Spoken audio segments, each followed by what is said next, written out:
Thanks, Kate. Hello, and welcome everyone to our Connect Home USA Baseline Survey webinar. We are so thrilled that you're able to join us. Next slide, please. My name is Sarah. I'm the program coordinator for Connect Home USA, and I'm really excited to be here with you all as we explore this topic. Just before we get started, I wanted to share the purpose of this survey. The baseline survey is really designed to help you learn more about the digital divide in your community, to better understand your community's digital equity needs, and really lay the foundation for your digital inclusion work and program. Completing the Connect Home USA baseline survey will really lay the foundation. As a reminder, completing a baseline survey is a requirement for all of our Connect Home USA communities. For our Tier 2 communities, your baseline survey will be due at the end of January 2025. And for our Tier 1 communities, your baseline survey will be due August 29th, 2025. And of course, you'll be awarded a corresponding Connect Home USA digital badge once you complete this survey. As you heard from our speaker today, I also just wanted to set a reminder that you can use the chat to submit any questions, and you can always reach out to connecthome@hud.gov with any questions about your baseline survey or any of your digital equity programming as well. I'd now like to introduce my colleague, Mark Reardon with the Office of Policy Development and Research. Mark is an analyst with the Division of Affordable Housing Research and Technology. Mark, turning it over to you. Hello, everybody. My name is Mark Reardon. Like I was introduced, I'm working at HUD doing research, and I get the privilege of talking to you today about a baseline study. So next slide, please. I figured we'd skip sort of right into what we're doing today. It's a very important endeavor, but there's a lot of things to sort of go over, and I'm hoping that you have a lot of questions. Just before we start, I'd like to cover some of and I'm sorry, I'm chewing as we get started. I'd like to go over how we're going to have today's seminar. As we go through, I really encourage you to ask questions. I encourage you to participate, and I encourage you to help me help you. You are actually, as you'll see, the expert in this subject matter. You just don't know it yet. And I'm going to help you set up your baseline survey today so that you get the information that you'd like to get, and that you basically set up the opportunity to follow up this research and measure your whatever it is, the improvement in connectivity, the number of people that are using the internet, or any question that you set up and design. So as we go through, I'm going to pause a couple times and ask if you have questions. And what I would suggest is that you think about those as opportunities to think about how you're going to conduct this study in your location with the population that you select, and use that as an opportunity to ask me any specific questions about how you might tweak this for what you'd like to do. So what is a baseline study? Let's start at the very beginning. The goal today is to explain to you what maybe you Googled or you read or you've encountered, but to explain it in a way that it makes sense to everyone, because baseline studies aren't that complicated, but they are one of those tedious endeavors where you've got to check a lot of boxes to ensure that your results are valid and that can be used for a later date. And speaking of later dates, let's talk about what a baseline study is. So a baseline study is determining how or what or where things are going on at stage one. And what that means is that you'd like to start and figure out where you are today in your community endeavors so that you can come at a later date and follow this up with different information, with similar tests, and measure how far you've come. And as you'll see, most of these slides that I've crafted today have some sort of simple example. So this one is just a height chart. Some of you might have this on a frame in your house. I think my mom used pencils when I was growing up.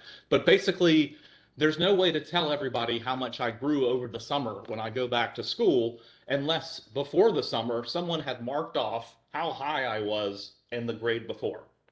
I think that's when we took our measurements as a kid, was first day of school or last day of school, something like that. So for our baseline study, we really want to know where you are here today so that we can determine what this intervention, which we'll just call the Connect Home program, the intervention here, what this opportunity actually produces. And as I'm saying this, I'm reminding myself that this opportunity obviously is going to have, all kinds of different impacts. And it's up to us to sort of design our baseline study to say, what is it that we'd like to know, not only today, but in the future? In this example, it's very obvious. It's height, right? This person wants to talk about how high they're going to be tomorrow. But in some other instances, it might not be that clear. And that includes when we're talking about connectivity and broadband and all the different intricacies that go into providing sort of that connectivity throughout the program. Next slide, please.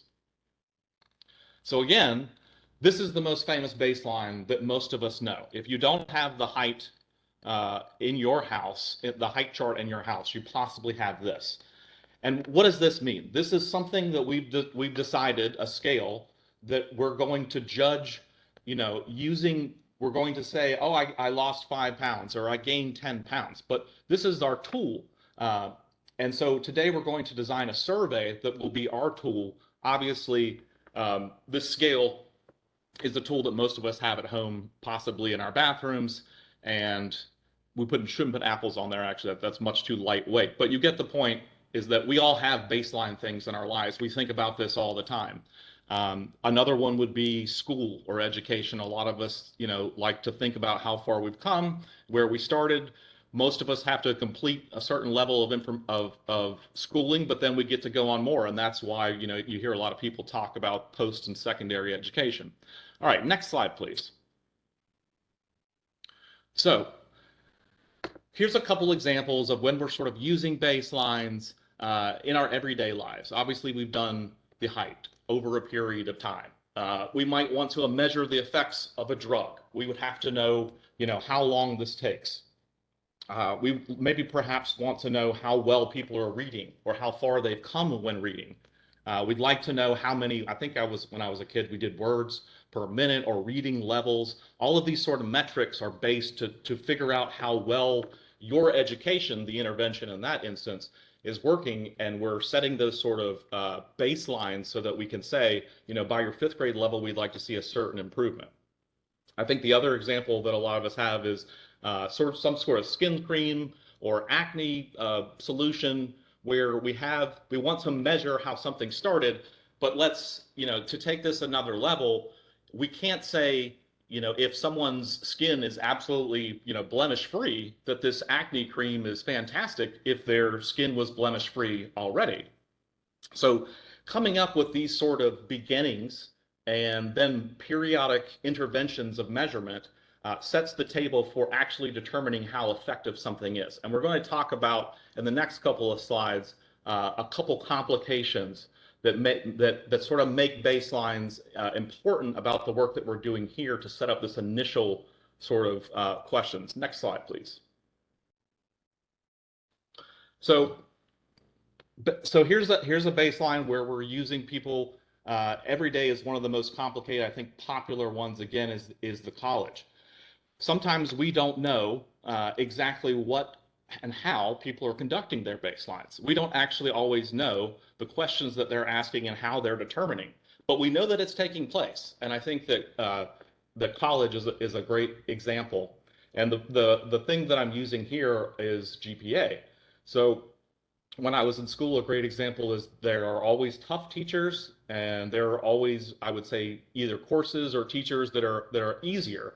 So if you're a college admissions and you're looking at this course across the baseline, how do you actually determine how well people have done in this subject if we have both teacher max all the time over here that gives an average of 3.9 out of 4, but then we also have teacher be grumpy that always gives a low score?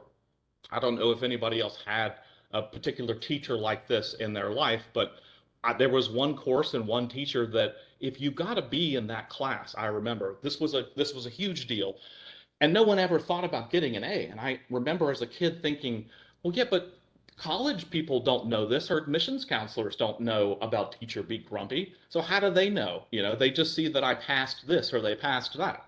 So again, this is one of the things where we're using baselines to sort of understand how far people come, and we have to craft them to the situation. So for instance, in this teacher be grumpy, if I tell you that everyone else in the class got a very poor grade, but I got a B, perhaps that puts the context there that explains that my grade was better than most. Versus if I got that same B in teacher Max all the times class, you sort of know that that's not necessarily the greatest achievement in that particular class, even though those are the exact same grades. Next slide, please. Here's another easy one. So baseline again. In this particular race, we already know exactly what's going on here because we know where the baseline is. We don't have to figure out how far these people have come because we say they're going to start right here at this line and we're pointing at it.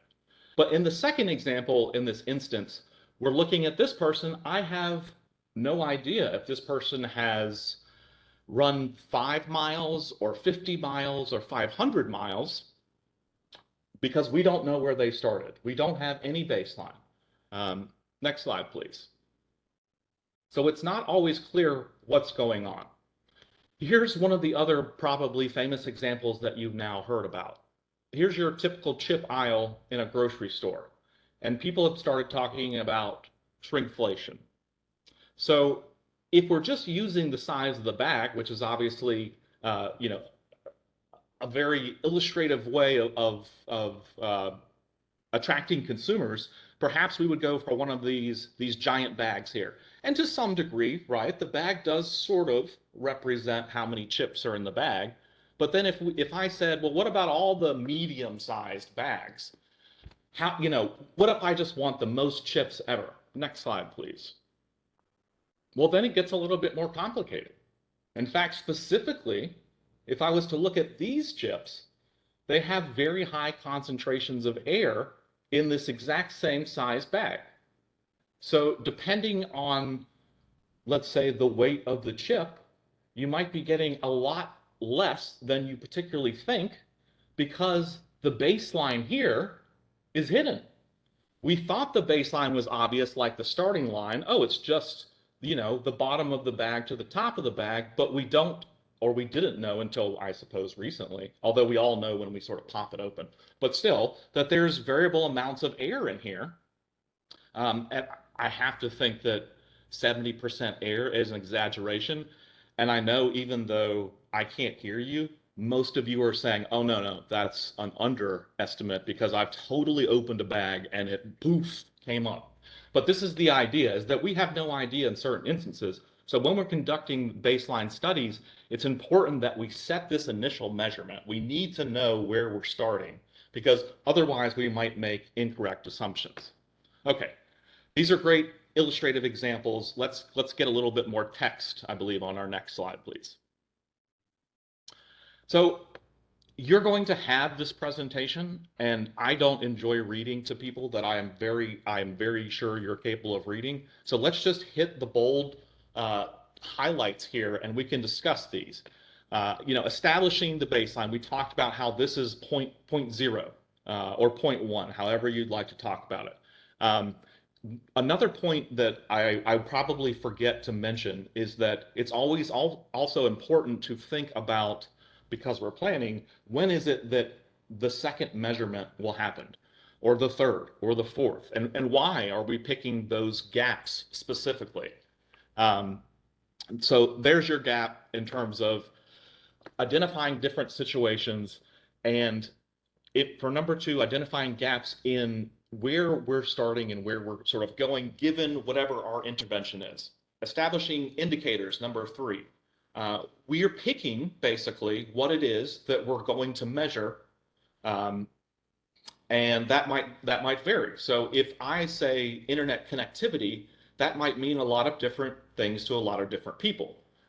For example, if I ask people if the internet's fast, that means different things to my grandmother than it does to people that are my age, and probably something entirely different to the kid that I tutor in the afternoon, who's not a kid, he's actually a young man, but still, he probably needs 5 times as much bandwidth as I do. So we need to establish the correct indicators to think about what it is that we're measuring and how we're going to measure it. Develop appropriate interventions. So this is just something that, again, we have to determine what it is that we're using and what's becoming effective. So if we say more people are happy with their connectivity, what exactly does that mean when you're providing internet? Does that mean that the internet is faster? Does that mean that the devices they're using are more capable of receiving high speeds? So we need to understand which specific interventions are causing the effects that we're observing or that we hope to observe in anticipation of our next measurement, because that's what we need to know when we're developing our questions. But again, these are all sort of choices that we're making up front. All right, next slide. So these are the steps that I would encourage you to kind of keep in your back pocket. So mentioning your back pocket reminds me that we have some resources for you.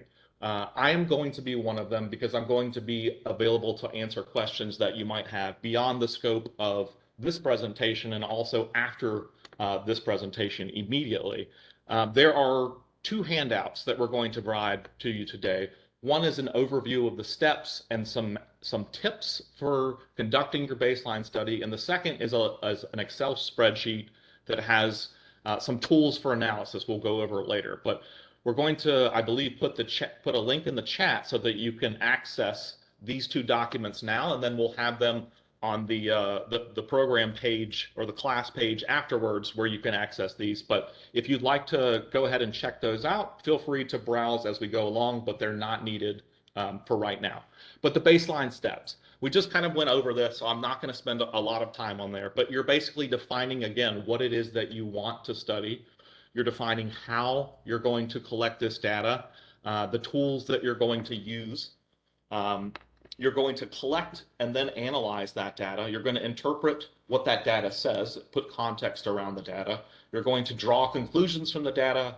Most importantly, then you're going to evaluate yourself and the research and figure out what it is that you need to do differently, perhaps, and then you're going to repeat. And then your second, let's say that you evaluate at the end of this program your progress. Well, that's the second iteration of this particular study. But it's also a new baseline, right? Because then in the future, you can measure against this new baseline and the initial baseline. Next slide, please.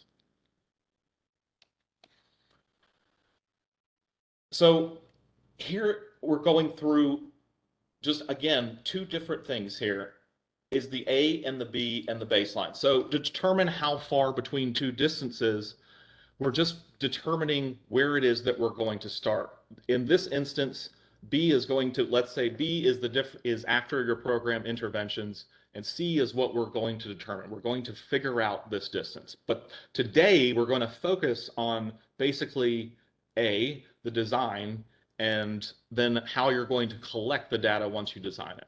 All right, next slide. So I tried to think of something easy to come up with for the names of the steps, because identify, sample, design, collect, analyze, improve, repeat. It's something that as I'm doing or making these slides, I kept this on the side so that I kind of keep structure with myself. So let's just think about this as a checklist of the items that you're going to need to do during a baseline study. And let's start from the top. So again, identify who we're talking about. So for this particular study, are we talking about a small population, like the number of people in a single building? Or are we talking about a large population, like all of the assisted households that you may be involved in? Are we talking about certain age groups? Are we talking about those with different levels of income or education? Do we care about those that might be in school versus not in school? Is race and ethnicity something that we want to have results by? These are all important things to think about, because this is how we're going to develop our sample, which is who we're talking about. And what sampling is simply finding the correct number of people to accurately represent the larger population that we're interested in. So if we can't talk to everybody, how many people should we talk to so that we can say, well, I heard this result, and this result is in general what everyone else agrees with? Or did I hear one result and everyone else feels completely different? So we need to find out sort of our sample size. But after that, we go back to the survey. Okay, we've got the people, we got the who, and then we've set up how we're going to approach the who with our sample. But what is it that we really want to know from these people? Again, with this particular endeavor, it gets particularly tricky because we are not just talking about how fast things are, we're talking about perhaps why things are fast or slow. We're talking about perhaps how people are using the internet. And we're trying to figure out things like what are the main advantages of having sort of connectivity. When we're collecting the data, we'll get to this part, it's very important that we remain objective. And to summarize what that means in a nutshell is we want everyone to feel like this is the same question and that they understand the responses so that they give similar, so that I should say, so that all people know that the question was presented to them the same, because like we know, things like body language or the way that I might phrase something determine how people react to questions. And there's all sorts of different degrees of or levels of consideration there. And we're going to get into a couple of those, like I mentioned the voice, dress is another one, and then also who the data collection person is also important. So for instance, if you're, let's just say, if you're the an administrative figure, a figure of authority, and you're asking people to give their objective opinion, um, if our baseline is how well they like you, they might give you certain responses that aren't necessarily accurate. We all have instances like that. So what we're trying to do is we're trying to avoid any sort of bias, any sort of impact on how people objectively answer these questions. And a lot of that has to do with how we're designing the questions and then how I'm going to say, collecting the data or getting those responses. Then we move on and we analyze exactly what we found. So we'll do our tallies, we'll do our summations, and we're going to make that very easy for you here today. It's not super complicated, and we're also providing 2 tools that will do it for you. And one of them is Google. So don't forget that anything I'm saying, you should be Googling if it doesn't make sense. And if I'm wrong, there's the information right there for you to drop in the chat and say, wait, what about this? Or I didn't think about this. These are just resources that we have now today. So if you have follow-up questions or you want to know more about conducting analysis when we get to that, always remember that Google's there, and we have a great example for you later. Again, improve, because this is why we're doing this. We're conducting a baseline so that not only we determine how well progress has been made or not so much, but we're also figuring out what it is about our program that we should be doing to help people. So if the objective is to increase connectivity in the community, what is it that actually our data is telling us that needs to be improved? Perhaps, like we said, it is simply just access in general. Perhaps it is bandwidth in terms of the number of users that are using the internet. Perhaps it's the fact that people, use the internet on a very small screen and make mistakes on a small keyboard versus those that have a desktop computer. We have to figure out what it is that we want to improve for the next term so that we can say, you know what, we were making there was a lot of typing errors in the first phase. So we're going to give everybody a keyboard. And all of a sudden we gave everybody keyboards and we measured accuracy, and accuracy went up by 200%. Now, do we know that's directly because of the keyboard? Not necessarily. Maybe somebody was taking a course on typing while this was going on. But if we have a representative sample and we see that improvement across the board, we can say that it's very likely due to the keyboard itself, in addition to other things. Improvement for the baseline study also means our methods. It's a little bit tricky to say that you should be improving your methods when I'm also saying that we want to routinely assess in a way that we get data to compare, but we want to make sure that even though we're going to test everything out, afterwards we always learn something new about our own metrics and our own methods.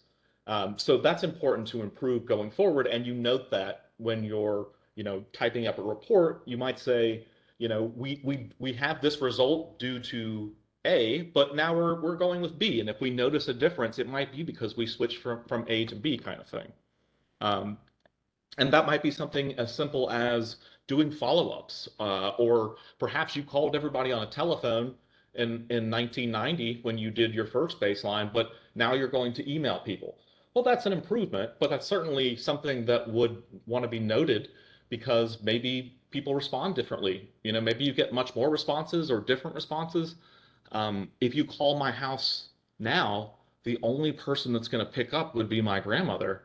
Um, that's it. So that's who you're getting for your baseline study if you're still doing telephones at this day and age. But if you send an email, you could probably get most members of my family to at least see the header. So again, there are just things that need to be improved, but you note these things. And then again, you repeat. You always repeat because that's why we have a baseline, and that's the whole point, is we want to know what's going on today. Okay, next slide, please. So I'm going to go and just tackle one by one and run through them and give you some specifics. But again, I'm going to stop possibly after design and collect and give you a chance to ask any questions that you might have. So if it's something that you're still interested in, please stop and ask a question in the chat. Or if you think that it's something, sorry, I don't know if I mentioned this, but we will have time after this to work out perhaps more long-winded conversations or questions that you might have. But again, feel free to put it in the chat and we'll get to it. So let's start from the top. Who are we talking about? Next slide, please. Oh, wait, can you go back one slide? Thank you. So I don't know if this is neat or not, but I do actually love Reese's chocolate eggs. Actually, specifically Reese's anything. I try all of it and then I kind of rank the best. I have a problem. But for an acronym for you to remember what we're talking about here, I steal dark chocolate and individual Reese's, and that'll get you through identify, sample, design, collect, analyze, improve, repeat. And if you're a Reese's fan like me, we got a big holiday coming up. So just there we go. I steal dark chocolate and individual Reese's. So if you ever need something in your back pocket, that's how we're going to remember that. All right, next slide. Let's go do identify. Okay, so identifying who it is that we're talking about. So here's the best part about picking who we want to talk about is it's always easy to go smaller.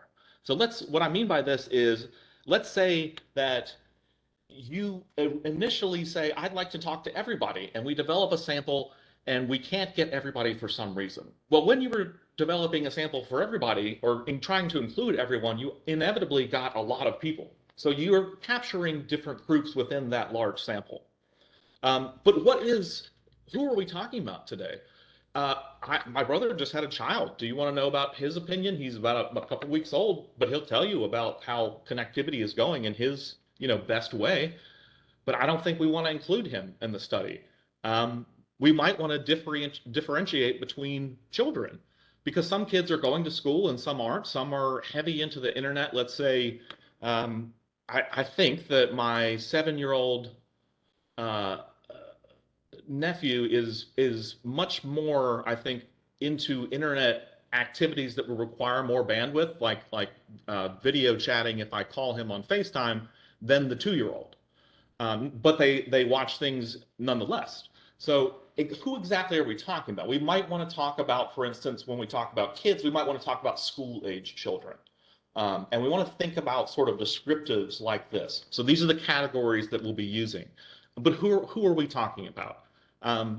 And what are some of the categories that we sort of have of interest? So not just who are these people, but how are we identifying them? Would we like to talk about different groups like senior citizens versus children? Or are we just interested in people under or over 50? So these are different categories that we can come up. Again, we go large, we can go small, but thinking about who we're going to be talking to is sort of the very first step. All right, next slide. So next is the sample, and I think that sampling it seems difficult to people, but it's not. So we're going to develop a sample of who we're talking about. So we got the idea of who it is. Let's just say um, everybody in my development, and my development has 10 buildings. So that's a lot of people, but that's basically who I'd like to talk about. And I'm going to chop off anybody below school age kids. So I'm actually really only interested in everybody in the development over, I don't know, 5 maybe is a good number.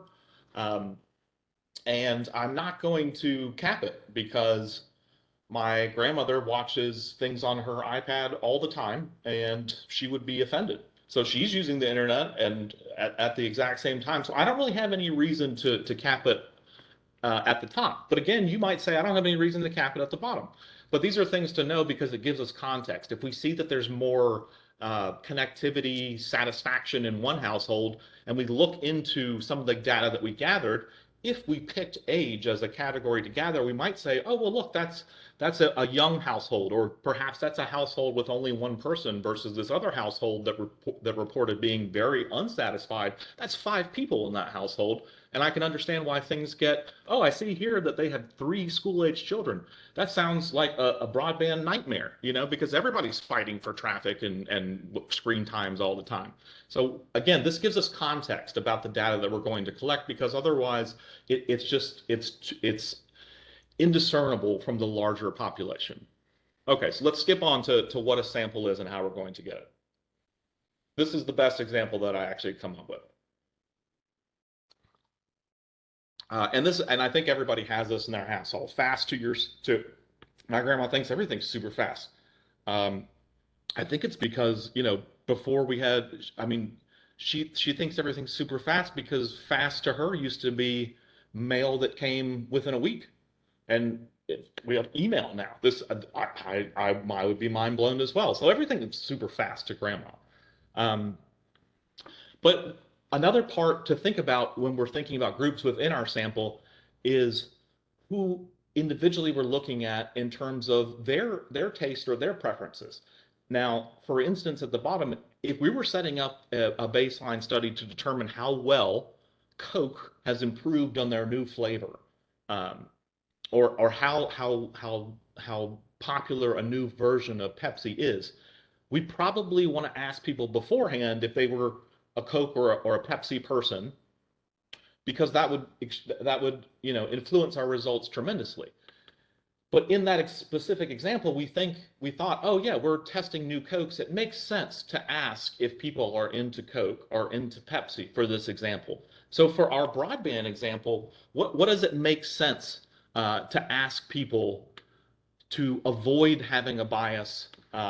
Perhaps, let's say, for example, you pick to do a sample from your population, but that particular sample is everybody in a building that just got brand new fiber optic internet cable for free. Well, then you're going to come back and say, my baseline study said everybody is over the moon about internet. And I'm going to say, well, is that for your whole development? Who is that for? And I'm going to say, well, no, it's that one building. Okay, well, what about everybody else there? Is that representative of them? The answer is no. So we don't really know about everyone that we would like to know about in that instance, but because we picked to sample the incorrect group in that instance with an extreme sort of bias towards what represents everything overall. So I think when we talk about samples, it's important to notice or to know that we're talking about a sample and a population. And next slide, please. So here's a more relevant example for us. So we're interested in groups perhaps between 5 and 18. We want to make sure that we have a sample so that we can determine exactly how many people we need to represent whatever it is that we're taking. So I took before, I think I said anyone over 5 of all of the developments, which means that's everybody. So to figure out a sample, let's say that's 1,000 people. I can't get 1,000 everybody there. That's unrealistic to think that I can get a response from everybody, right? But if I get 20, is that realistic either? No, that's not sufficient. So without getting too technical, I've put 2 links in this chat that were the first things that came up when I Googled sample size calculator, and it's fantastic. and it's free. And that's the address right there. I'm just going to stop so that everybody can either just Google it or see it. You don't need to click it now. I'm going to show you on the very next screen. But calculator.net, and there's 100 of these out there. I'm going to show you exactly what it is that you need to figure out. Next slide, please. And again, this will all be available later, so you can always go back and grab all this stuff. And this is exactly what the website looks like on the right-hand side. And there are just a couple variables here that we need to make sure are set, and then this will basically do our work for us, our math for us. The confidence interval and the margin of error are pretty standard. So 95%, what that basically means is that, I mean, I have an example here. If the range is 40 to 50 and the value in question is 95% likely to be between 40 and 50. So could it be outside of 40 per 50? Sure.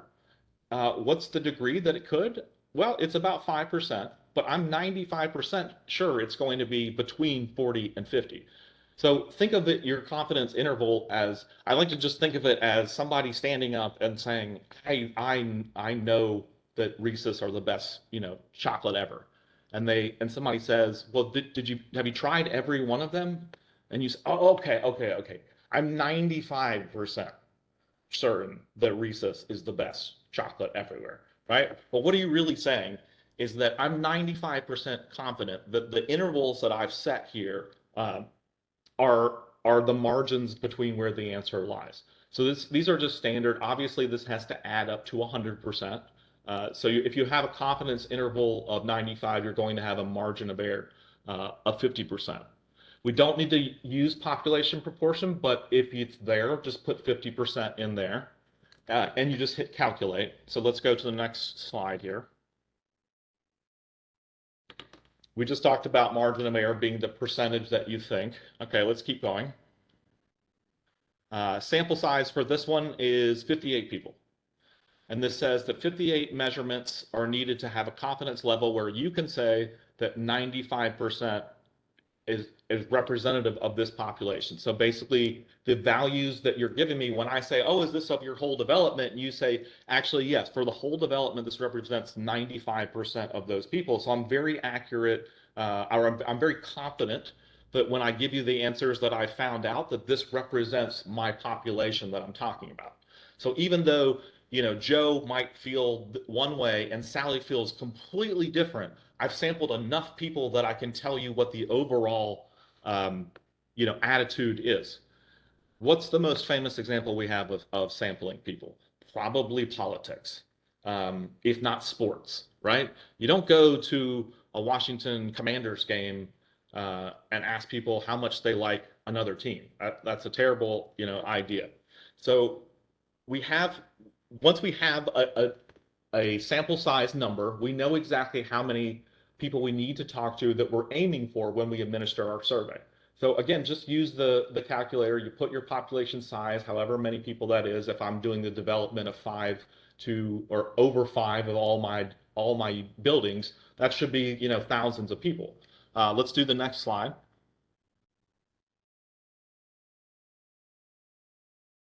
But there are different sample sizes here, right? So for 95 of 60, so for this total population of 67 kids in this example here, I actually need to talk to 58 of them, which seems like a lot, right, for 67, but it's because 67 is such a small number.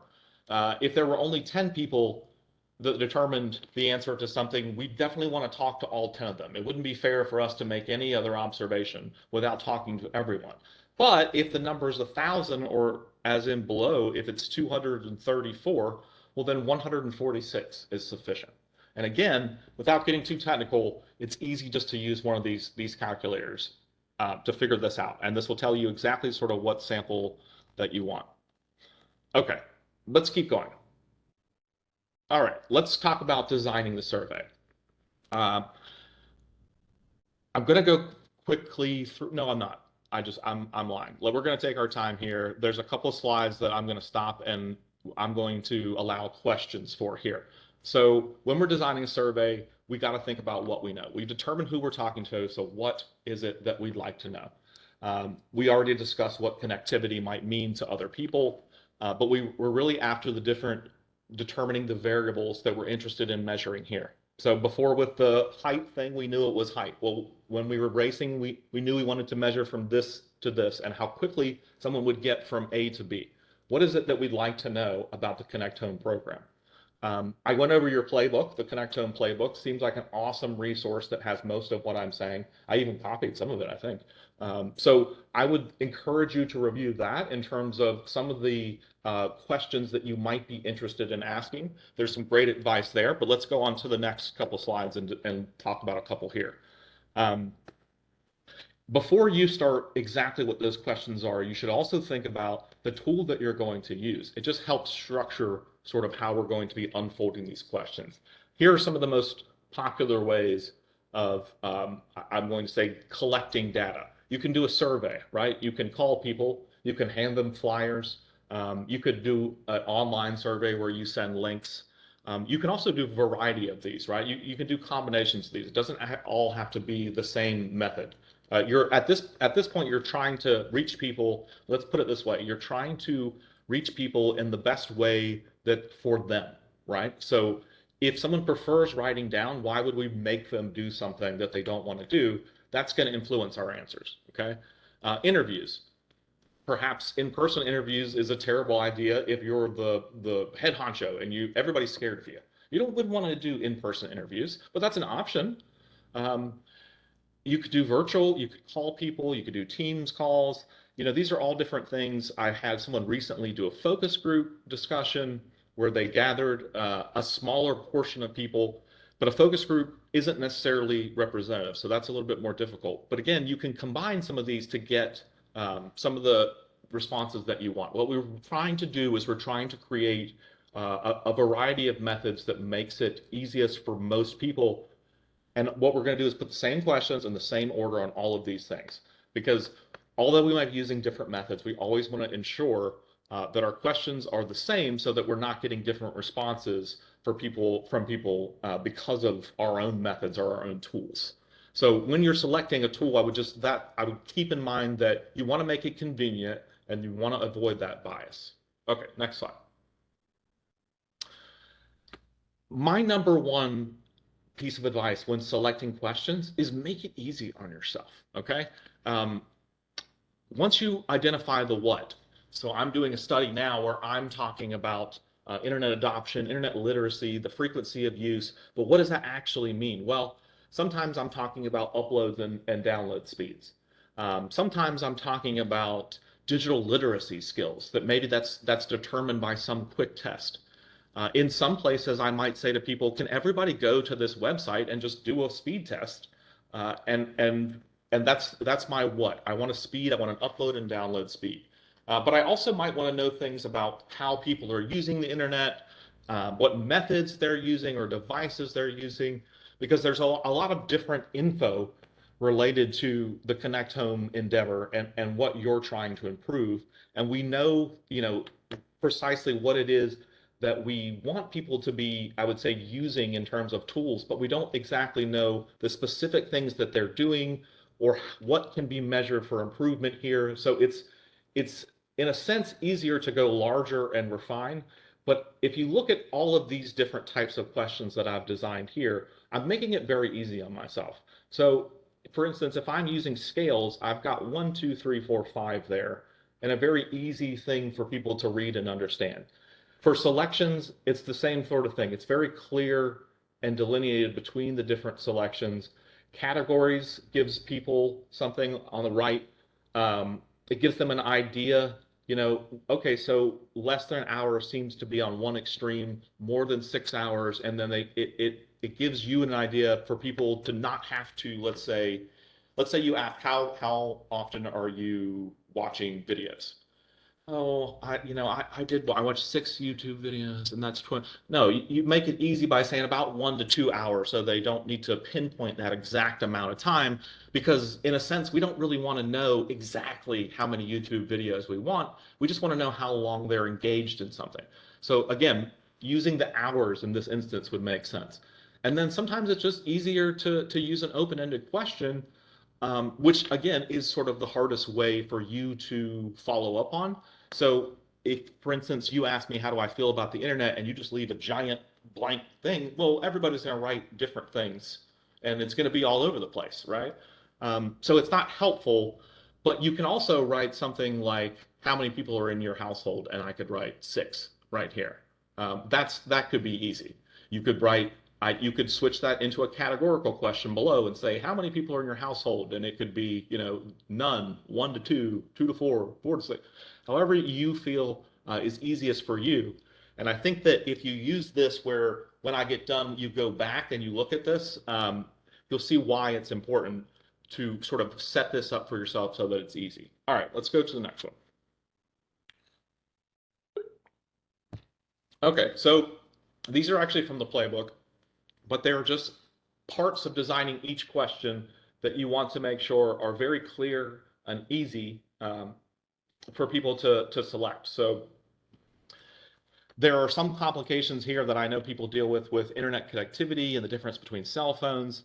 But these are some of the things that I'm thinking about in terms of baseline studies that you might want to take into account. And for me in my research, one of the biggest issues that I deal with is explaining exactly what I mean by broadband internet, because everybody has a cell phone. Most people use Wi-Fi and cellular connections, and that isn't necessarily the results that I'm after when I talk about broadband. So I have to say, can you turn off your, can you put your phone in airplane mode, turn on Wi-Fi, and then run this speed test? Because we're really trying to make people understand that what we're asking them when we're asking about broadband internet isn't the cellular, but some of this stuff is going to have to be clarified. Okay, next slide. So I've used a couple example questions for you. Again, you can come back and check these out as you please, but this is a very quick survey, right? It's 5 questions. There are a couple open-ended responses here. Yes, you will. Of course you will. I'll demand it for you. So for some of these, notice that for my open-ended questions, like how many people are in your household, I'm not going to give somebody the opportunity to respond in that box if it's a long thing, but for the number, that makes sense, right? So that's an okay time to use an open thing. But again, having yes and no, 1, 2, 3, 4, using, it's called a Likert scale, but it just gives people a very easy way to look at your question and go, okay, so how fast is your current connectivity? Okay, it makes sense. I even put here check 1. So let's go to the next slide. I'm actually going to point out a couple things here. Okay, let's take this question. Do you currently have access to high-speed internet on a computer or tablet in your home? Well, this could mean a lot of things to a lot of people, but I'm trying to very clearly state exactly what I'm after here. I might even explain in a little blurb what it is that I mean with more context, but I wouldn't do that as part of the question. You see how the question in bold is very short. Now, if I have to put something in there, I might put something like this, high speed, what is high speed exactly? I also always provide examples in the way that people might understand it. Let's see, clarifying answers. So for instance, if you say, no, I don't have, or if I say, how fast is your internet? And you say, not fast at all. Well, does that mean because you don't have internet or because your internet's not fast? Because it's not also not fast if you don't have it, right? So you need to make sure that your no means the no that you want it to mean. And if you have to clarify, that's fine. You'll see at the bottom, there's a lot of automatic tools that we can use, like transcription services. But if that's something that you need to provide people, again, this is all of the information that you want to provide here. And you're basically ensuring that you want to think about this in terms of, okay, what questions are people going to have? Is this going to confuse people? If it is, how am I going to confuse people? Let's go to the next slide. And then I would also include, like we talked about, there's different categories, right? So you would probably want to at least do like age, and I would pick a couple other things. So here I did ethnicity, program, age, employment, something like this, and then I talked about how I might ask people that. So if I'm interested in their age, well, maybe I give them these categories with these boxes. If it's education, I need to clarify that I'm asking about finishing, and then I'm going to give them these easy selections. But if I say something like grade school, well, that means different things to everyone. So I'm going to make sure that I put K through 8 there. So again, just anticipating the problems that you or I or anybody might have without that proper context. And the demographics here are important because they're going to provide us the context in our analysis for who's answering all of this, right? So when we say, how fast is the internet? Very fast. Well, who said very fast? Young people, old people? We need to know because it gives us the context that we're looking for when we report results. Okay, next slide. When you're done, when you have your pilot test, you've designed a couple questions. You want to think about how you're going to conduct the survey, and you want to run into problems early. So when I say pilot test, and you can follow up on this later, you just want to test out your survey. Test it out with people that you know that should be similar to those you're going to ask or collect data from, but test it out. Find out what's going wrong. Is something confusing? Do the words not make sense? Does it need to, do I need to provide a different context? Do I need to insert a definition? What is it? So pilot test everything and eliminate any problems that you might have early because you're still going to run into problems. So let's just minimize it. Okay, next slide. All right, let's do that data. Let's collect it. Let's go get it. Okay, so when are you going to do it? Think about that. Is it going to be early? Is it going to be late? What's convenient? When are people around? You have to consider all of this. I would make it, again, easy on yourself. Is there a time when you can remind people, if you're going to send out a web survey, for example, is there an event that everybody's going to be at that you can say, hey, I'm sending an email out tomorrow? Think about opportunities like this. Think about what you might have. Think about if it's going to take more than one opportunity to collect this data. And then, of course, think about how long you want to give people. Is it too long to allow them all month to respond?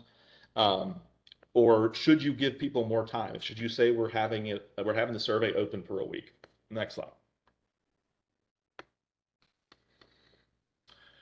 There are different effects that you could go back and read about here. I'm going to skip over this in the interest of time, but I talked about some of them earlier. So for instance, if you're a figure of authority, if you ask a question differently, all of these different things could influence behavior. But what we're basically trying to do is eliminate the bias and get people's honest opinion. So that's always the bottom goal. We want the honest, clear answer, and we want people to basically understand what we're asking them so that they give the answer that's associated with the question.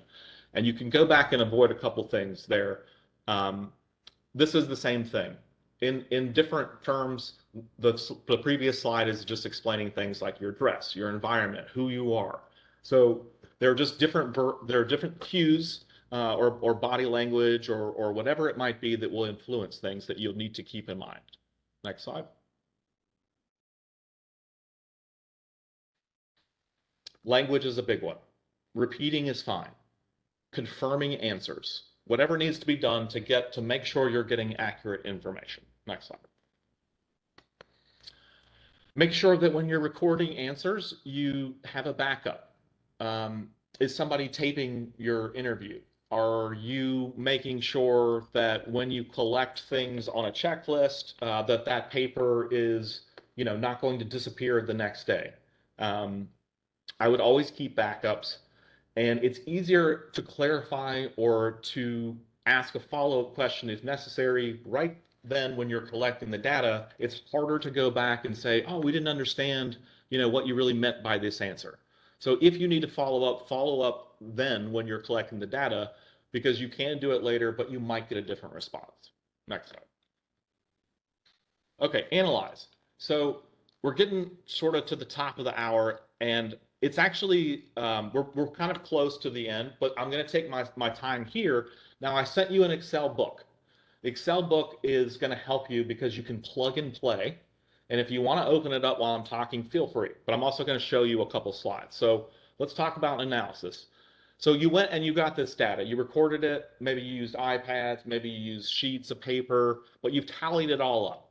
And you've got all these different questions. And you made them, whatever category it was. And so you're taking your totals here. The book that I sent you, if you want to just put the numbers in, like I just put in, 1, 2, 3 here, it's going to generate different tallies for you. Now, when you're doing an analysis with your data, when you're doing things like satisfaction, right? This is kind of weird, but just follow me here. You can't do things like averages because when I say how the average response for satisfaction might be slightly different when I say it's in the middle. Like, what does in the middle really realize? So what you do in this section is you're going to compare the different categories of responses to one another on a, what let's say like 100% scale, which is basically what this is showing you here. So total for these respondents was 267, which means all of these categories on the right line up to 267. But we're just basically mapping this out so that we can make observations here. It doesn't have to be more complicated than this. In this instance, all we have to say is, wow, it really looks like the word of the day is average, because 148 people gave us average, and the next closest response was medium low, which means not only do most people find it to be average, but if they're not finding it to be average, they're finding it to be lower than average. In fact, they seem to be dissatisfied or reporting very low here altogether. These are simple forms of analysis that you don't need to go further than, because this is the baseline that you're looking at today. You only have one sort of set of information on your current baseline, right? So at some later date, you'll have a second period and you can say, oh, look how very low changed from 33 to something else. But today you have where we are today. You have the starting line. This tells us that currently 33% of people are reporting very low connectivity. If you're looking at this presentation thinking, hey, Mark, what about those that don't have any connectivity? Where are they on the bar chart? Then you get super gold stars for this, because they would probably fall in the very low category, but that isn't what we're after, right? So if I only ask people sort of how satisfied they are with the internet, and we see these results, this doesn't tell us how many people don't have the internet. Well, that's why we need other statistics to sort of compare it against, to give us that context. All right, next slide. So the first thing I'm going to talk about is how it's going to look. This is the baseline study. This is the follow-up study. You're not doing the follow-up study. You're just doing the blue column, okay? But this is why we're conducting a baseline study, because at another interval, we're going to take the exact same measurement and we're going to compare it. And hopefully, I just jotted these things down. This is not real. But hopefully it does show some wonderful improvements. And you'll be able to visually represent these the same way that I did, because that's exactly what that Excel book is. So it's plug and play, and it will create, I think there's 4 bar charts that it just automatically creates in different ways, because another side of conducting a baseline study is telling people what this data means, and part of that story is actually visualizing it and explaining to people in the best way that suits like the audience, basically. So in this, a comparative bar chart is probably the best, just because it's very easy to see here that not only in the blue was the first time, right? So that's all our numbers. Let's see in the second one, well, there's still a lot of average responses, but it looks like the negatives have really shifted to a positive. We got a lot less in the medium low category. We got much more in the very high category. So it seems like on average, everybody seems to be a little bit happier. And that's sort of what we're going or that's the objective of the baseline study, is that we're going to be able to make these metrics. But that's the second step. So you're collecting all of the data for this first step, this blue category right now. All right, next slide. This is here for you. When you conduct analysis, let's say that on your first time you had 267 and you got all of these for your 5 categories, 33, 65, 148. The second time you got 2 less, which is fine. And you got these observations, which we just saw on the bar chart. This is the math. It's just a difference calculation. That's exactly how you break it out. So 20 is our new total for 1. 33 was our first, which is what you're conducting now. And then we just divide by the first category to give us, this is a percent of difference, and this is how you'll be able to describe things. So in our 4th category, right, we had 16. The second time, let's say after the Connect Home intervention, we got to 65. That's a huge increase. In fact, it's a 306% increase. That would be fantastic. I'm not saying it's impossible, but this is fairly skewed. But this is sort of the idea that we're looking at. Negative 39% for number one. What does that mean? That means that before, people were much more were reported very low, but now much less are reporting very low. So we saw an improvement. We saw a 39% decrease in the number of people that were extremely unhappy. So that's great.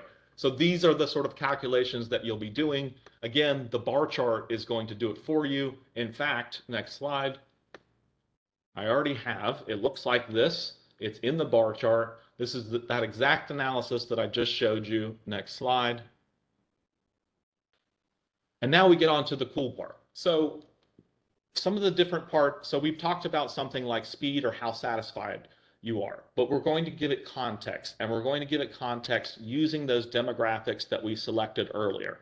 I selected education and age. So remember, this is something that I set up.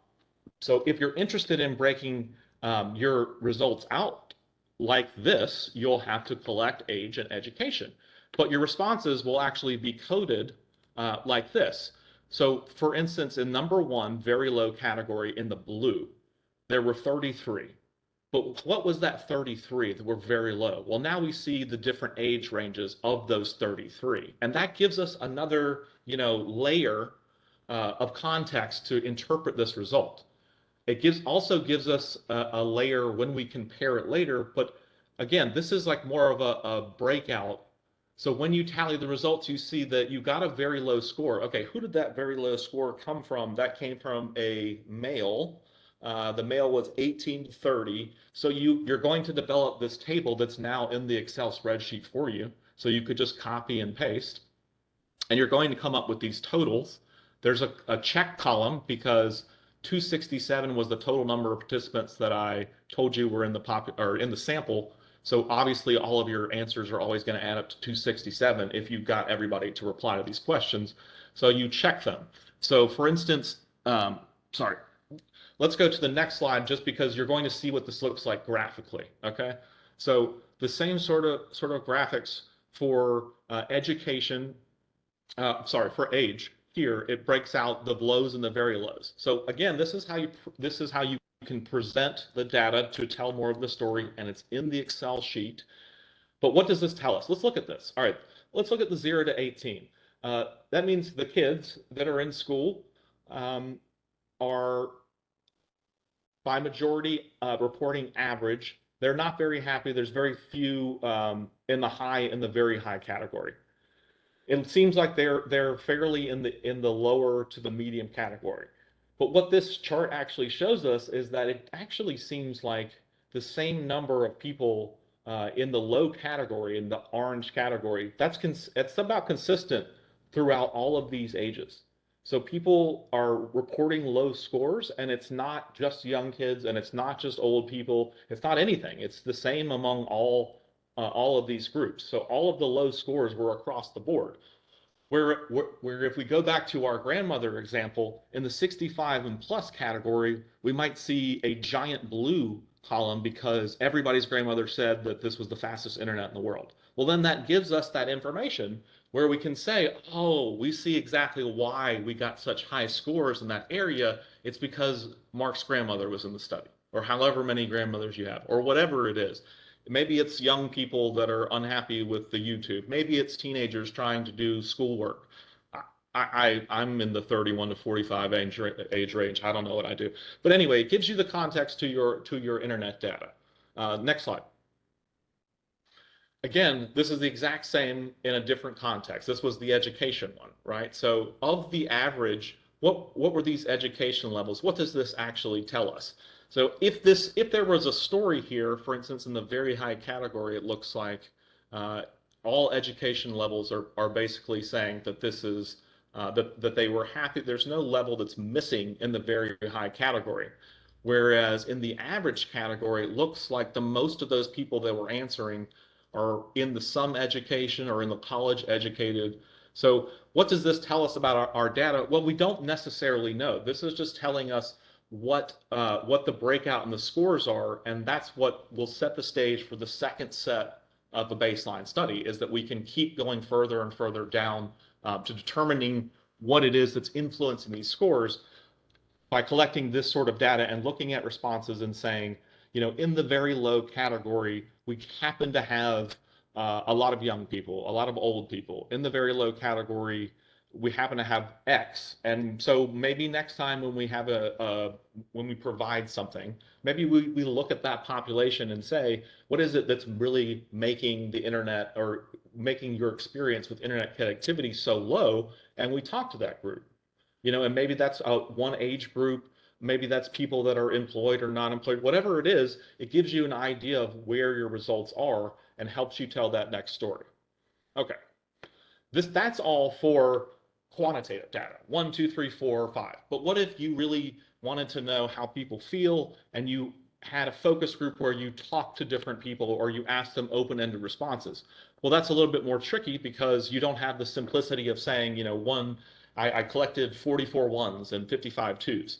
So there are a couple popular pieces of software that will do this for you at the bottom where I have some names that you would Google. But what you're doing is you're developing themes in qualitative data analysis.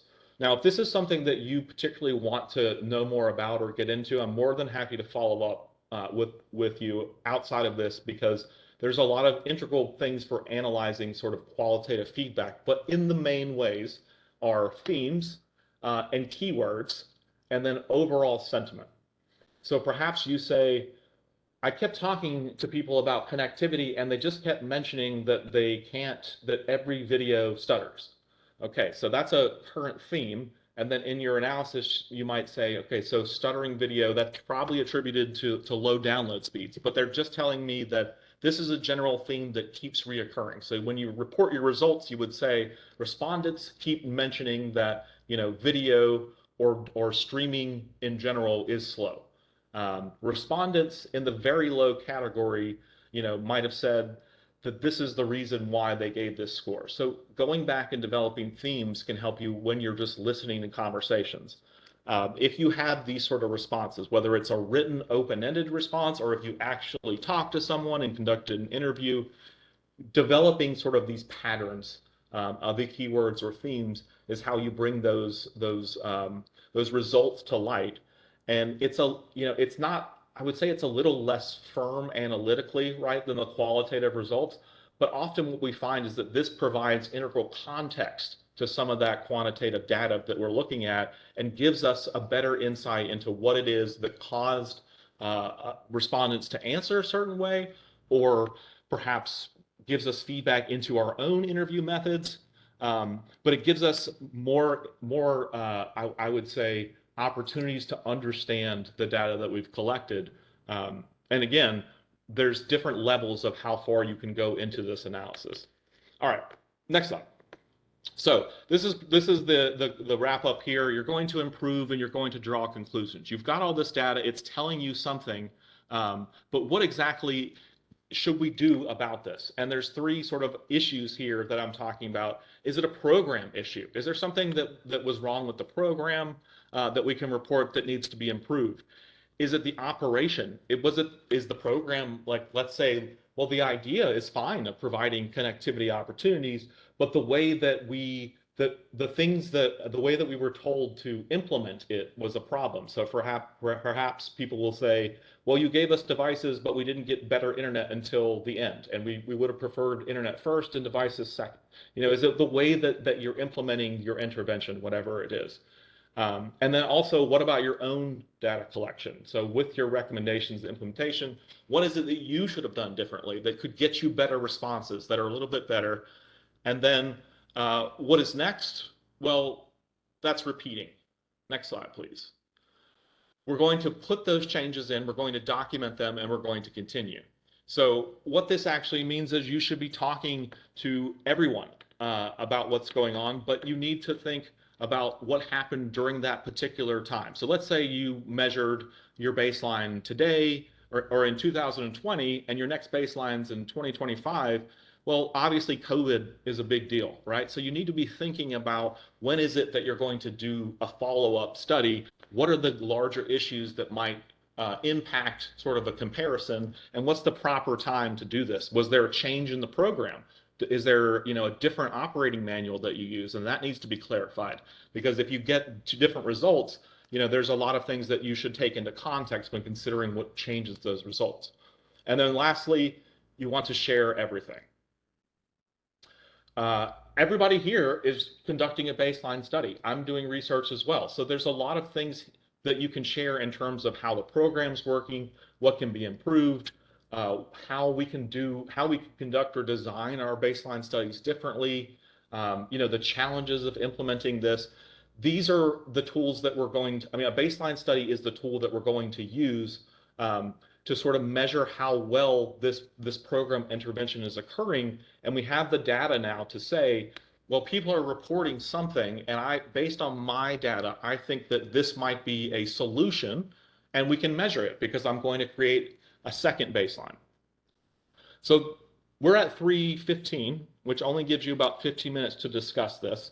So I'm going to provide you with my email so that you can ask me all the questions that you will encounter when you start designing your survey, when you start designing your questions, and then of course when you start conducting your analysis.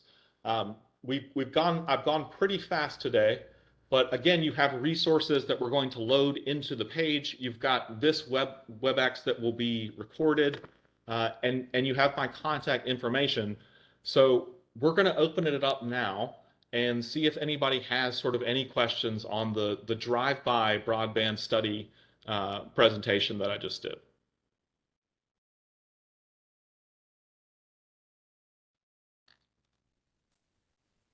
Thank you, Mark, for this really informative and engaging presentation. So as Mark said, we will move into the Q&A segment of the webinar, and I do encourage you all to use the Q&A box to submit any questions. I didn't see any in the chat, so maybe you guys are thinking about, he's given us a lot of great information, so please encourage you guys to enter those questions into the Q&A box, and then also reiterate that Dina did put this in the chat, but you will be able to access the slides and the recording in the coming weeks on the HUD Exchange if you'd like to revisit all the resources and information that Mark shared. Really, really great stuff. So let's jump right in. Let me see if I see anything. And also too, yes, Mark, thanks for saying that. So if there's any slide you want to go back to and revisit, and also I encourage you, if you have some time, if you have a specific maybe example of a baseline study you have done that maybe you want to know, like what could you have done better?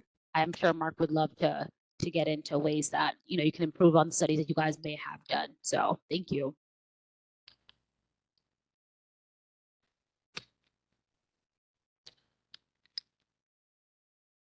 So while we wait for anybody to enter questions, as you get into things, when you start thinking about what it is that you want to measure and how you want to design your questions, feel free to reach out. Like I showed you, there's tons of different ways to ask the same question, and they all have positives and negatives. They all have different success rates. But how you're crafting these questions should depend entirely on the community that you're trying to get data from.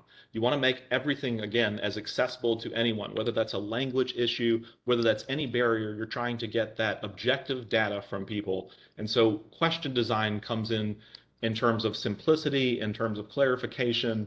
And if you run into something like that when you're designing your questions and you're trying to think, well, how should I actually define what speed is? Do I need open-ended categories? Should I let them respond? You have to think about, not only the information that you're going to get, but how you're going to analyze it. And you're trying to make life easy on yourself while keeping things objective so that you get the same response from everyone. So it's tricky to keep all these things in your head sort of as you're going through and designing your baseline study. But that's why you have the Connect Home community here, because everybody else is struggling too. And we can all help each other. And so feel free to use myself or anyone really here as a resource to ask those questions as you get into the thick of it. Because like everything in life, we think we know everything, and then we start and we run into all sorts of complications. And so we're here for you. And I appreciate everyone taking the time to join us. This was, a quick flyby sort of presentation, and I'm sure that there are probably tons of things that need to be followed up on. But thank you for taking the time and stopping here today to learn a little bit more about conducting baseline studies and how we can use this to sort of improve our programs and our policies. I see Josh has a hand up, but I don't think presenters can speak. But Josh, if you want to just put that question in the chat here, or whatever you want to know, I think we can address it that way. Thank you. Thanks, Gardini. Mark, I actually did have a question that we've been hearing a lot from the Connect Home USA community. So while Josh might be typing or getting ready to share, I did want to ask, we hear a lot from residents that they are experiencing like survey fatigue, that people don't want to fill out surveys. This is not the only HUD program that requires surveys. That our communities have numerous other grants that require community needs assessments and other surveys. So could you talk a little bit about survey fatigue, how to navigate that in our communities, and what are ways that we can combine different questions from all the different surveys and assessments that we need to do? Thank you. Of course. Excellent question. No one likes taking surveys, and yet we use them all the time.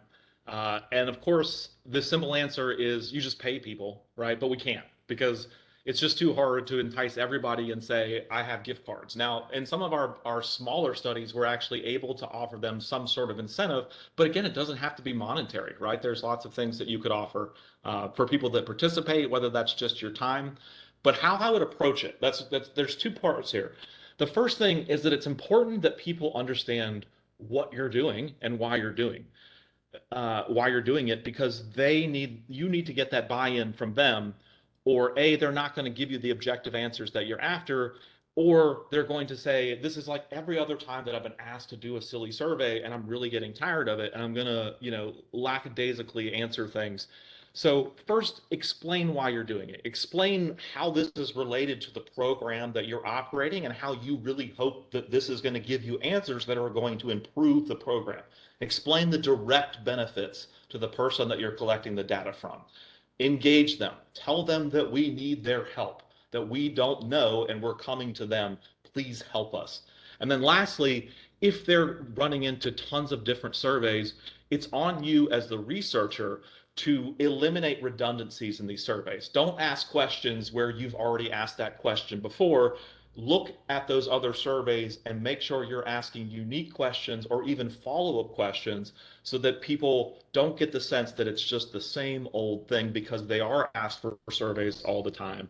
And then, of course, if you can provide some incentive, off the top of my head, I can't think of anything other than gift cards, but, sometimes we'd say, we're also going to we'll have a pizza party, we'll invite people to that kind of thing. Think about like smaller things that you can involve people with. And if you don't have that incentive, just again, double back down on we're trying to make things better, and this is specifically going to use your feedback to help us do that. So you're the expert and we need your opinions. Awesome. That's super helpful. Thanks, Mark. And just as you were talking, I was thinking about, like, for example, a good place to conduct your baseline survey or ask your community members to fill it out would be like if your housing authority or your organization is already having an event, if you're having some type of party, festival, fall festival, whatever, like that would be a good time too. So wherever you can kind of double up on work, I think that would be really helpful as well. I did also have another question about how long are the results from a baseline survey valid for? We have a lot of tier 2 communities who I see are on the call. You've probably conducted a survey before. So how long do you think those results are valid for, and how often should we be conducting these baseline surveys? Sure, another great question. The answer is really simple. It totally depends on the situation and the context of the program. So for Connect Home, there's a slide, I believe, in the presentation where I talked about things like program or policy changes. These are the kind of milestones that you want to take into consideration when you're conducting these sort of baseline studies. Let's go back to the height example where I said that I think my mother did at the end of every school year, or the start of every other school year. Setting times like this makes sense in terms of the growth of a human being. But what does that mean in terms of connectivity? Well, if you had, let's say, a major intervention, right? Let's say everybody got free internet all of a sudden. Well, these are the things that you would say, okay, it seems like this is the appropriate time to conduct a follow-up baseline study. In general, when I'm thinking about people's internet activities, I would think that anywhere from a couple years to make, like, let's say anywhere between 2 to 5, would be a good sort of general interview to be thinking about. But again, if the Connect Home program says, okay, so we're going to do this training, or we're going to have these things available, and they're going to be available from X to Y, you have to take into consideration things like people's speed of learning. How quickly do people's digital literacy skills actually improve? What are the expectations there? Is this something that should take a long time? Should it take a short time? Does experience waver off after a while? So thinking about different sort of periodic intervals is a great way to look at it, but also thinking about the external factors, the exogenous influences is the cool way of saying it. But basically things like program changes or major events that have occurred that would impact your data, that would give you different responses. Think of those as the opportunities for you to collect new data and find out what's currently sort of going on. But that might vary for everybody, right? We all have different program intervals with the Connect Home, but for your specific community, you might have a reason why you might do different intervals.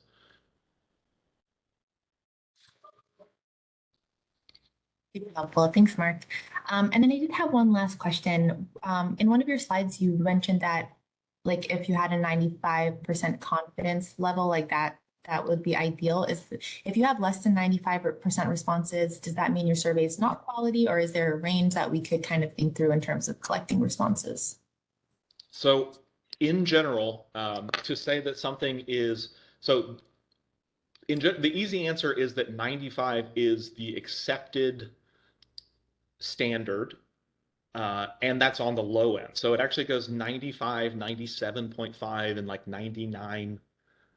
So 95 is actually a low threshold, but let's say that, for instance, you sampled a couple times and you just couldn't get the number that you think you're supposed to get. Well, then it's important to figure out what sample size you did get. So while it might not be representative of the larger population, perhaps you can say it's very close to being representative.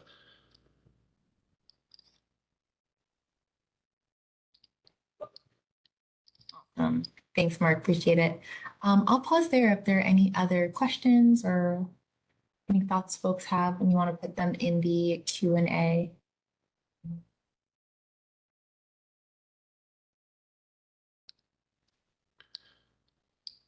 I had as you're talking, Mark, I was thinking about the example from earlier. You comparing those who drink Coke, and I asked them about, like, Pepsi products, right?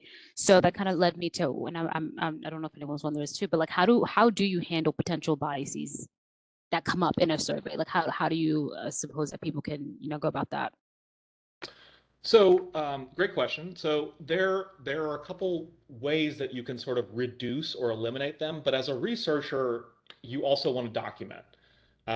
So in the example of the Coke and Pepsi, because we know we're asking about Coke and Pepsi, we knew that asking a certain crowd would be a terrible idea. It's hard to always guess all of those potential bias points. But you don't have to necessarily eliminate them. You need to document them, right? So yes, you should be doing different things like trying to make sure that your survey is representative, by determining what the different groups that you'd like to talk to is.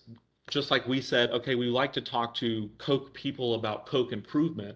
If we're talking to a development, then we kind of have an idea of who the universe is, right? The universe is everybody there, every single person. And then the population that we're particularly interested in is that I said the cutoff was over 5.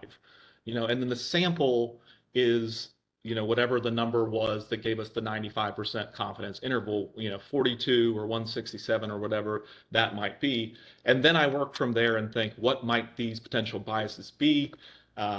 Again, the internet's a great place to figure it out if you, or find out if other people have encountered something like that you might want to consider. But working sort of from that top level of universe down to population, down to sample, and then thinking about who is it really inside that sample that I'm talking to, okay, I'm talking to people of different ages or different education levels, and I want to make sure that I'm accounting for that so that when I get my results back, I can say, oh, look, at this particular answer, I happen to know that came from very, very young people. And that gives you that sort of second layer.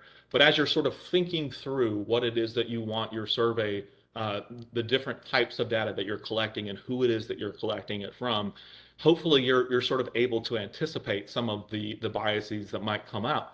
But that's why we also have the opportunity to do the feedback loop and improve, in the next time, and again document and say, we didn't realize that we had this bias, and this totally, might have impacted our results. We're going to either address this or declare it again going forward, so that when you're reading my research and I say that I have 95% confidence, I have 95% confidence, but now I realize that it's because I just asked, whatever it might be. So it might be all the Coke drinkers in our one example, and things like that need to be noted so that the next person that picks up your research and wants to replicate it can do so and account for those biases. Thank you for that, Mark. That makes sense. Yeah, that's good. All right, so about a minute into the end of this webinar. I didn't see any questions come in. And Josh, if you did want to ask that question, because I know your hand was raised, definitely feel free to pop that in the chat. But if there are absolutely no questions, then I guess we can send it over, and I'll hand it off to Sarah just to offer some closing remarks. Yeah, thank you so much, Gardini. And thank you so much, Mark, for that insightful presentation. It was really helpful to think through all of the components of launching a baseline survey. Thank you all so much for attending. We're really appreciative of you taking the time. And we just wanted to share a few reminders. The first is that the slides and the recording will be available in the upcoming weeks on the HUD Exchange, so you can access all of the links and the resources that Mark shared with us today. If you have any specific questions about your survey or want to talk to Mark, you can also reach out to him directly. You can also reach out to us, our ConnectHomeUSA staff at connecthome@hud.gov with any questions, and we're happy to find a time to chat. And finally, just thank you all so much for the incredible work that you're doing to narrow the digital divide in all of our communities. Thank you so much for attending, everyone, and have a wonderful rest of your day. Bye, take care. Take care, everybody.